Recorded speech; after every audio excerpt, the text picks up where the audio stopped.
So today I am talking about my creative process because I'm kind of just about starting Destroyer of Worlds, which is Arcane book number 8.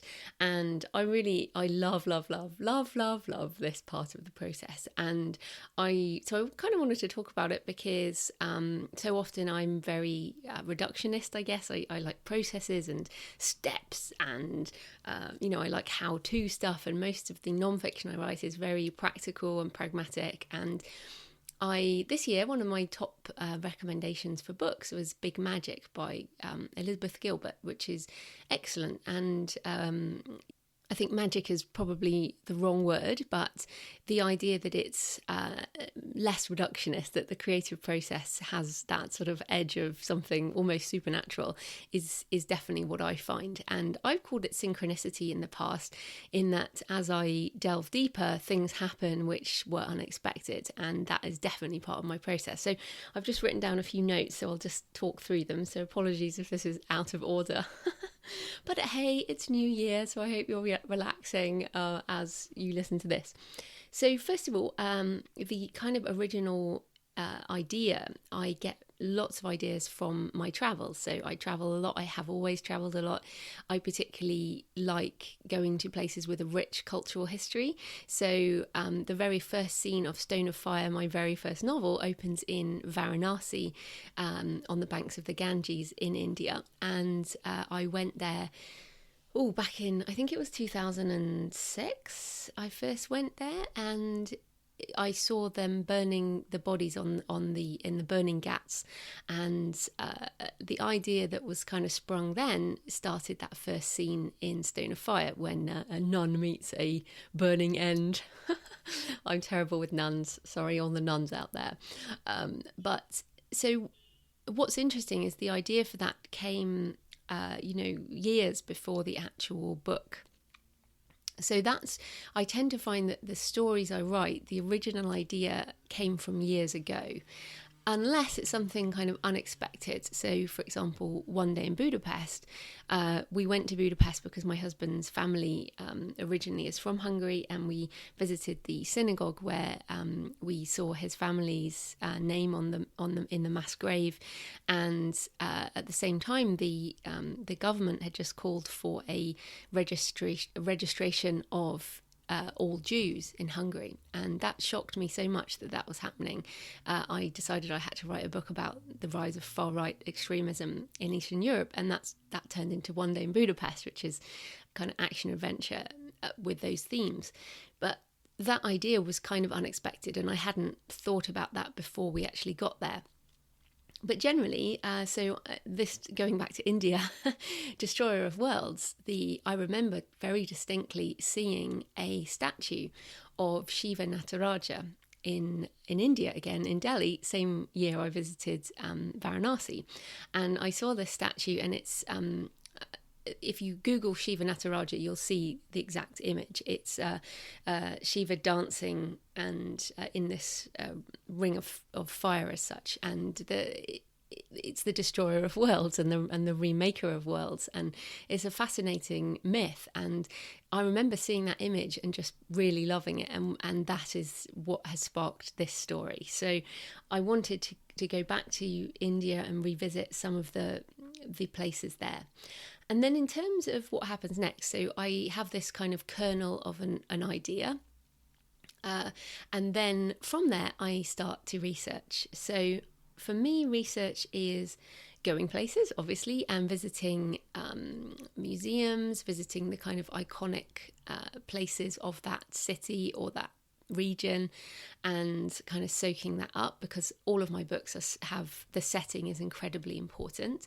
And then I just start to find things that are more interesting. So I follow my curiosity into what I will research next. So and that may come from other places and other things.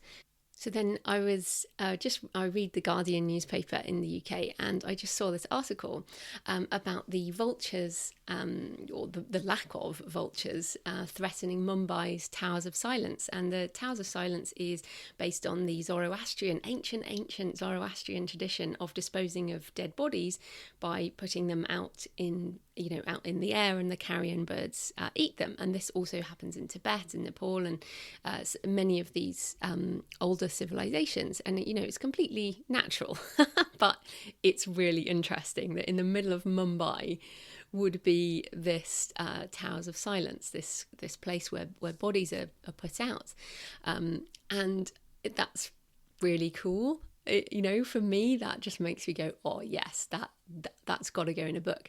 So I start writing down just the things that catch my eye. So that is, Mumbai is a fascinating city. I actually haven't been to Mumbai. I really would like to go, but that's okay. I do write about places I haven't been, but I do try and ground them in things I have. But that's just one thing. So that's like shopping for settings as such. So that's kind of one thing that happens. Then I will dive deeper. So Shiva Nataraja, for example, I know a surface level of information, but what I will then do is research that a lot more. So research, Shiva and the various temples associated with Shiva, and what about all the different stuff in other places in the world, because my books generally have multiple locations in. So that curiosity drives a deeper research period. And this is what I really love, because I'm such a research junkie and I find out really fascinating stuff. So at this point, I tend to read books on my Kindle, and I do a lot of highlighting. I then transfer the highlights just into either just a Pages/Word document or into Scrivener. At this point, I generally just keep it in a general document, just loads and loads of notes on random stuff. I do write notes in my journals, which I've got here in front of me. I also write notes as I watch DVDs or stuff on TV shows. Actually, I watched one on the Kumbh Mela, which is incredible. One of the biggest gathering of pilgrims, of people in the whole world. And I think I'm trying to figure out how many millions of people are there, but it's a lot of Hindu pilgrims who meet in one place. There's 4 different places where they meet, and it really is crazy. And so I watched a documentary on Kumbh Mela, and I just thought, yep, definitely have to use that in the book. So when I'm watching programs on things, I'll just be taking notes in my handwritten notes in my moleskins. For example, when I'm just looking back at one now, I won't just be writing down facts. I'll actually be writing down colours and different things like that. For example, when I think of India, I think of the women wearing bright colours, just far more bright colours than we do in the West, and how clean everybody always is. I always think it's so funny. Some people, have this image of India as a dirty place, but to me it's super clean because everybody's always washing. There's a lot of washing that goes on, as part of all the religious faiths, really, but fascinating stuff. So that's where I start, and that's where I am right now with Destroyer of Worlds, which is why I wanted to kind of talk about it now. Was I don't have a plot. I do have an opening scene, and I've had an opening scene in my head for a while, and that's going to be in London, and that will then spark the story. But I do know that I will have these various aspects that will go into it. It will, and the title Destroyer of Worlds obviously gives that Hindu aspect to it, but then of course it also, the first thing that people think of when they hear Destroyer of Worlds is Oppenheimer. I am become death, destroyer of worlds, which actually is a quote from the Bhagavad Gita. It was not Oppenheimer's quote as such. He actually said that as a quote. So then it's like, okay, so Oppenheimer nuclear bombs, obviously the links with Nazis and some of the fascination, Himmler, for example, Himmler's fascination with some of the Hindu myths, even the swastika, for example, the original symbol. So those are all the things that start going into the ideas for the book. And then what happens is synchronicity, as I said, this kind of the magic aspect that I find happens when I'm researching, is that something will come up that totally unexpected that makes the story work. So, for example, with Stone of Fire, that first novel, it was really, my jaw dropped the day it happened. I was reading Carl Jung's Red Book, which had been hidden for years by his family. It was basically a diary of his breakdown, and he did all these watercolours, these pictures, not watercolours, he did the paintings, quite bold actually, of different paintings. And my book Stone of Fire was about has a lot of Jungian psychology in it. Morgan Sierra, my main character, it specializes in psychology of religion, which Jung was highly into. And what I found in the Red Book, this hidden book, hidden for years, just shown to the public, was a painting that exactly matched my story. And that painting is in Stone of Fire, and I include that as part of the plot. But when that happened, I was just gobsmacked. And that synchronicity of story emerging from fascination and research still just kind of makes me shiver a little bit, because it happens every time. And Stephen King talks about the emergence of the story. The story is a found thing, and I kind of believe that. Like, I think I go looking for a story in the real world, and then I will twist part of the reality into the thing that's fiction. So Stone of Fire obviously is based on looking for some stones that the apostles had where their bodies are buried, and all of the travelling to where the bodies of the apostles are is kind of true, as in there are bones in those places and relics, but the power of the stones actually obviously is made up. So that's what I like doing best, is kind of taking real stuff and then twisting it a little bit. So going back to my process, so once I have done this research period, and that's where I am at the moment with Destroyer of Worlds, so I will give myself, it can be quite a long period, it will depend, but I'll give myself, at least 2 weeks, sometimes longer depending on how much I'm into it, but a couple of weeks of really just delving deep and following rabbit holes on the internet. So for example, I will Google things like Nazis plus Shiva and see what comes up. And I'm not going to give some stuff away, because I found some amazing, cool things already that just make me go, oh, seriously, that is just wow. So those are the things that happen and of course you find lots of conspiracy theory sites, which are for thriller writers just awesome. But what I do in this period is just let it all kind of percolate. Because I'm writing in an existing series, I already have my characters. What I don't have is my antagonist, because I generally kill them off at the end of each book. So this one I obviously need a new baddie, and I do have in mind who the baddie will be, and pretty cool, and quite happy with this baddie. And so I have my main characters, Morgan and Jake, and I also, there's a kind of spin-off I'm thinking of. I want to do kind of Arcane Black Ops spin-off. So what I want to do in this book is also introduce briefly like a tangential character, so that when I do this next book, which I'm already thinking about, and this is the other thing, I think about more than one book at the same time, but I will never write more than one fiction at the same time.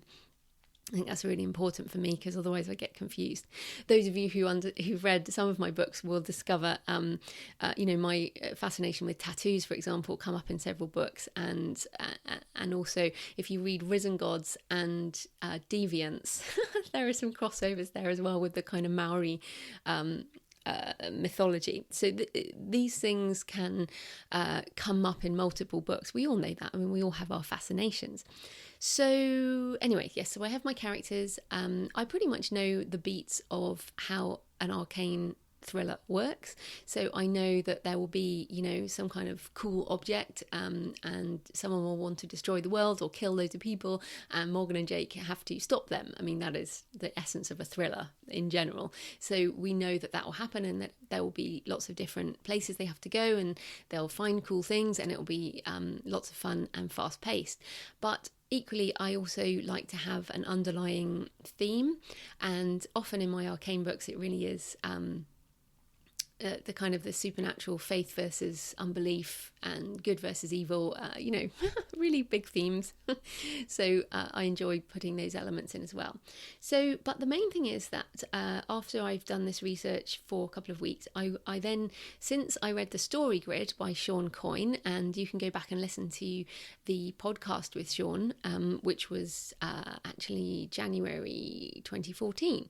That was episode 208 with Sean Coyne. Since then, and since I've read his book, The Story Grid, which is like my favourite number one writing book for fiction authors, I now do the Foolscap method for an outline. So I'm not someone who outlines like a crazy person, although I might be doing that more as I get into dictation in 2016. But mainly I do a Foolscap one-pager. It's essentially a one-pager with the main beats of the book, the main highlights, the main twists, the main reversals, that type of thing. And from there, then I start writing. And then often what I'll do with I'll write about 20,000 words, 30,000 words, and then I will kind of replot the next bit. So normally, I know the beginning, I know the ending. Right now, I don't know I don't know the ending. I kind of have an idea. It will depend on how the rest of the research goes. But I normally know, the big climactic scene, but I kind of don't know the middle bit. So I write 20 to 30,000 words, and then I will do replotting around the rest of the book. I also, as I'm doing the research, I start a book page on Pinterest. So if you go to pinterest.com/J.F.Penn, I have boards for most of my books. I started doing it around book 4. So I have a number of boards for different things. So at the moment, my Destroyer of Worlds board has some really cool pictures of Shiva Nasaraja and India and Kumbh Mela and some of the cool things associated with that. And you can also have a look at the boards for all my other books. And actually, I really, really love, and I put in the back of my books, I always do an author's note, and I include the links to those Pinterest boards at the back, and people really love them, and I share them as I write the books as well. I'll share the various pictures as I go. But looking back, it's amazing because I'm a very visual person. Setting is super important to me, in descriptions of where people are and what they're seeing, and because I will be writing some screenplays this year as well, because I really would like to see these, done on the big screen, wouldn't we all? But I do like having the images because they really help set the scene as I'm writing. So what I'll do if I'm about to write, say I'm writing the chapters, there will probably be chapters at Kumbh Mela, I will have, I will spend some time really looking at pictures of the people, like the sadhus at Kumbh Mela are just amazing. Some of them are sort of wearing ash, and there's the marigolds. I always think of marigolds when I think of the Hindus, and the long dreadlocks, and these really just fascinating things that are so different to like a Western church, like the Church of England. Compare the Church of England service with, as my husband calls it, Christian droning, because English people don't really sing with enthusiasm, versus these kind of sadhus at Kumbh Mela, where there's millions of people. It's just brilliant. So I love having these images to work from as I'm writing. And with Scrivener, you can have a split screen. So I'll often even have these pictures up, or I'll watch YouTube videos as I'm writing the scene to kind of bring that to life. So I have my Pinterest board. Then then I will basically just see what emerges as I write. I think I have on my wall here, one of the many things I have on my wall is trust emergence, because what I found is that sometimes things will just arrive on the page or in your brain as you're doing stuff, and that will be the cool thing. And you don't necessarily know that before you start writing. So that trusting emergence is so important. And I think that's an important part of the creative process. One, that I trust the emergence from the research, that there's so many interesting things that I could write about, and I have to write about the things that my curiosity draws me to. And then as I'm writing, the emergence of an idea from the mass of possibilities and the chemistry of what happens on the page, I guess. And also once, your characters are kind of fully fleshed out, and my antagonist will be fleshed out based on my research, really. He or she will be Indian.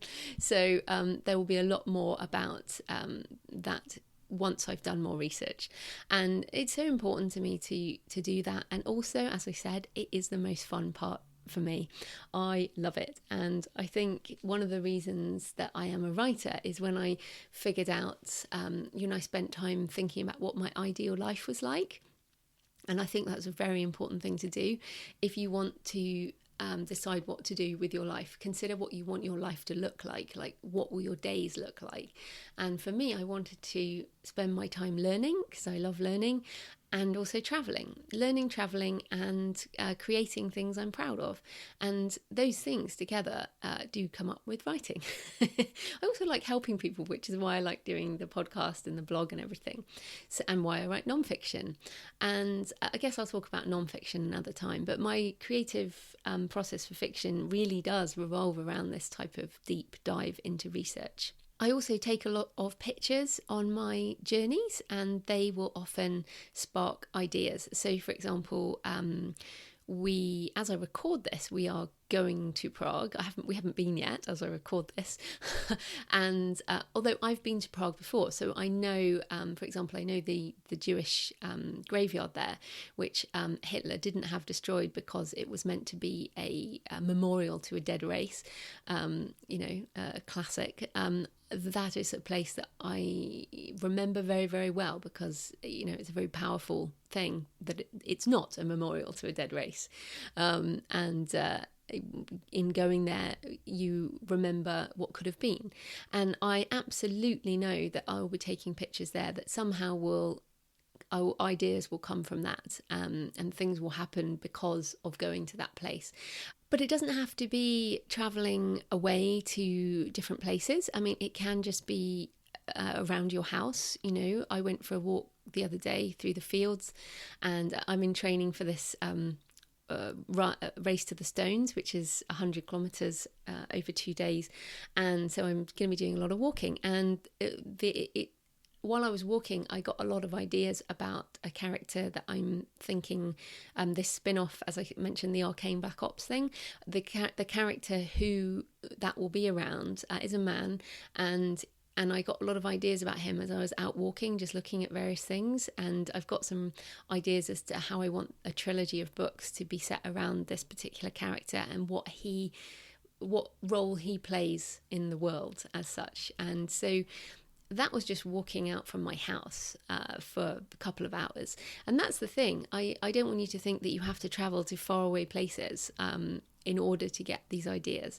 For me, that's how I write. That's what I love to write. But if you, especially if you write sort of family drama, you can write that close to home. So I think the important thing is that we get ideas from anywhere.